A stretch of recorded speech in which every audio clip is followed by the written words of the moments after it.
Hi welcome to four sides TV.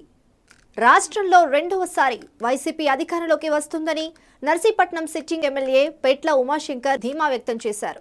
ఎన్నికల ప్రచారంలో జోరు పెంచిన ఉమాశంకర్ నియోజకవర్గ పరిధిలోని పలు ప్రాంతాల్లో కార్యకర్తలు నేతలతో కలిసి ముమ్మరంగా ప్రచారం చేస్తున్నారు. గ్రామాల్లో తిరుగుతూ ప్రజల సమస్యలను అడిగి తెలుసుకుంటున్నారు.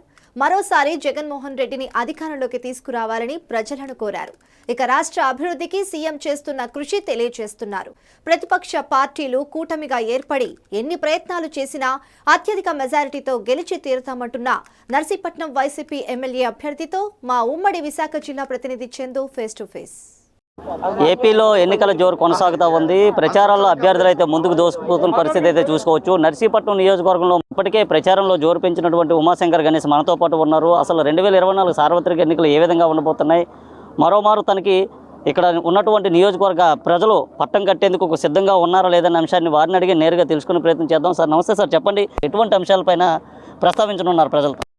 ఈరోజు మనకి 2019 ఎన్నికల్లో కేవలం జగనన్న మీద నమ్మకంతో ఈరోజు రాష్ట్ర ప్రజలందరూ కూడా ఆయన ముఖ్యమంత్రి చేయడానికి కోసం ఇక్కడ నన్ను ఎమ్మెల్యేగా సుమారుగా 25,000 మెజార్టీ, అంటే ఏ కార్యక్రమాలు చేయకపోయినా ఏ సంక్షేమ పథకాలు చేయకపోయినా సరే 25,000 మెజార్టీతో కేవలం జగనన్న మీద నమ్మకంతో గెలిపించారు.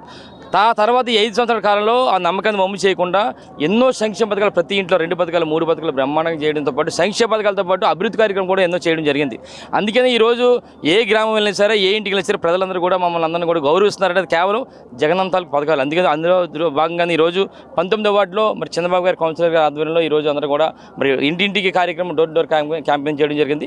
దీంతోపాటు సాయంత్రం పూటగా రూరల్ కూడా వెళ్తున్నాం. అంటే ఏ ఇంటికి వెళ్ళినా సరే గౌరవం వస్తుందంటే ఈరోజు ముఖ్యంగా మీకు చెప్పాల్సిందంటే 100% మహిళలందరూ కూడా రాష్ట్ర వ్యాప్తంగా మహిళలు అని నియోజకవర్గ మహిళలందరూ కూడా పార్టీలతో సంబంధం లేకుండా ప్రతి ఇంట్లో 2 పథకాలు 3 పథకాలు వచ్చాయి కనుక 100% మహిళలందరూ కూడా జగనన్న ముఖ్యమంత్రి చేయడానికి సిద్ధంగా ఉన్నారు సార్. ఎట్టి పరిస్థితులు కూడా రేపు జరగబోయే ఎన్నికల్లో 30,000 మెజార్టీతో గెలవడం ఖాయం సార్. ఈరోజు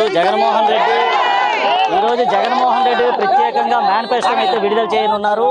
అయితే గతంలో ఉన్నటువంటి నవరత్నాలతో పాటు కొత్తగా ఈరోజు మేనిఫెస్టో విడుదల చేస్తున్నారు కదా, ఈ మేనిఫెస్టోలో కొత్త అంశాలు ఏమైనా చేర్చే అవకాశాలు ఉన్నాయంట? అంటే అంశాలు అనేది మరొక ఈ రోజు కానీ రేపు కానీ చేయడం జరుగుతుందండి. ఈరోజు ఈ 5 సంవత్సరాల కాలంలో ఏదైతే సంక్షేమ పథకాలు ఉన్నాయో అవన్నీ కూడా మరి అమలుపరుస్తూ రాబోయే రోజుల్లో మరిన్ని సంక్షేమ పథకాలు పడడానికి సిద్ధంగా ఉంటారు జగనన్న.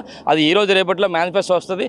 మేనిఫెస్టో వచ్చిన తర్వాత మళ్ళీ ఒకసారి మేనిఫెస్టో పెట్టుకుని ప్రతి ఇంటికి వెళ్తాం. మరి ఎట్టి పరిస్థితులు కూడా ప్రజల యొక్క ఆశీస్సులు మేము తీసుకుంటాం సార్. వైఎస్ఆర్ కాంగ్రెస్ పార్టీ అభ్యర్థి ప్రస్తుతం ఉన్నటువంటి ఎమ్మెల్యే కక్షపూరిత రాజకీయాలు చేస్తున్నారని చింతకాయల అయ్యన్న పాత్రుడు వ్యాఖ్యలు చేస్తున్నారు. దీన్ని ఏ విధంగా చూసుకుంటారు? అంటే కక్షపూరిత అంటే నాకు ఏం అర్థం కావట్లేదు అసలు. మీరు కక్షలు అయ్యి ఈరోజు ఈ నర్సీపట్నం నియోజకవర్గంలో ఎవరైనా అడగండి, ఈ 5 సంవత్సరాల కాలంలో ఎక్కడైనా నర్సీపట్నం నియోజకవర్గంలో రౌడీజం కానీ గూండాయిజం కానీ వసూలు కానీ ఎక్కడా లేవు.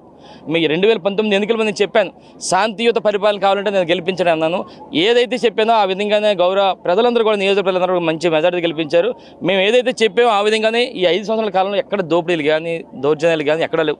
అందుకని రేపు రాబోయే రోజులు కూడా మరొకసారి మాకు అవకాశం ఇవ్వడానికి ప్రజలందరూ సిద్ధంగా ఉన్నారు సార్. ఇప్పుడు జరుగుతున్నటువంటి వైఎస్ కాంగ్రెస్ పార్టీకి సంబంధించినటువంటి సభలకు సంబంధించి కానీ లేదా షర్మిల చేస్తున్నటువంటి కాంగ్రెస్ పార్టీ కానీ ఇటు వైఎస్ఆర్ కాంగ్రెస్ పార్టీ మీద ఏదైనా ప్రభావం చూపే అవకాశం? అసలు ఏ ప్రభావం ఏమి ఉండదు సార్. నాకు ఓన్లీ కేవలం ప్రజలందరూ కూడా ప్రతి ఒక్కరు కూడా జగనన్న నాయకత్వాన్ని కోరుకుంటున్నారు.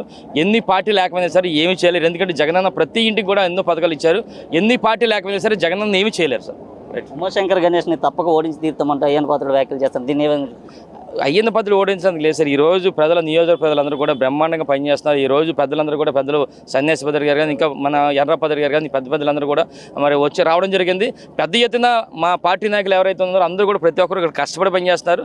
ఎట్టి బస్సులు కూడా మేము ఏదైతే చెప్పామో 2019లో ఏదైతే 25,000 అన్నో అదే మెజార్టీతో గెలిచాం. ఇప్పుడు కూడా అదే చెప్తున్నాం, 30,000తో గెలుస్తుంది, 30,000తో గెలుస్తాం సార్. గత ఎన్నికల్లో 151 సీట్లు గెలుచుకున్నట్టు వైఎస్ఆర్ కాంగ్రెస్ పార్టీ ఈసారి ఎన్నికల్లో ఎన్ని సీట్లు గెలుచుకున్నారు? మాకు జగనన్న ఒకే ఒకటి చెప్పారు, ప్రతి సీటు కూడా ఇంపార్టెంట్. 175కి 175 గెలాలి, 25కు 25 పార్లమెంట్ గెలాలని నినాదంతో ఉన్నాం. అందరూ కూడా సేమ్ ఏదైతే జగనన్న అన్నారో మొత్తం అన్ని కూడా జరుగుతాయి సేమ్. ఉమాశంకర్ గణేష్కి ప్రజాదరణ కొరవడింది, గ్రాఫ్ తగ్గిందంటూ కూడా కొన్ని వ్యాఖ్యలు అయితే చేస్తున్నారు టీడీపీ నాయకులు. గ్రాఫ్ గురించి రేపు మే 13 తర్వాత June 4 చూస్తారు. గ్రాఫ్ ఏ విధంగా పెరిగిందో అప్పుడు నిరూపణ అవుతుంది. గ్యారెంటీగా ప్రజలందరూ కూడా నాకు ఆశీస్సులు అందిస్తారు సార్.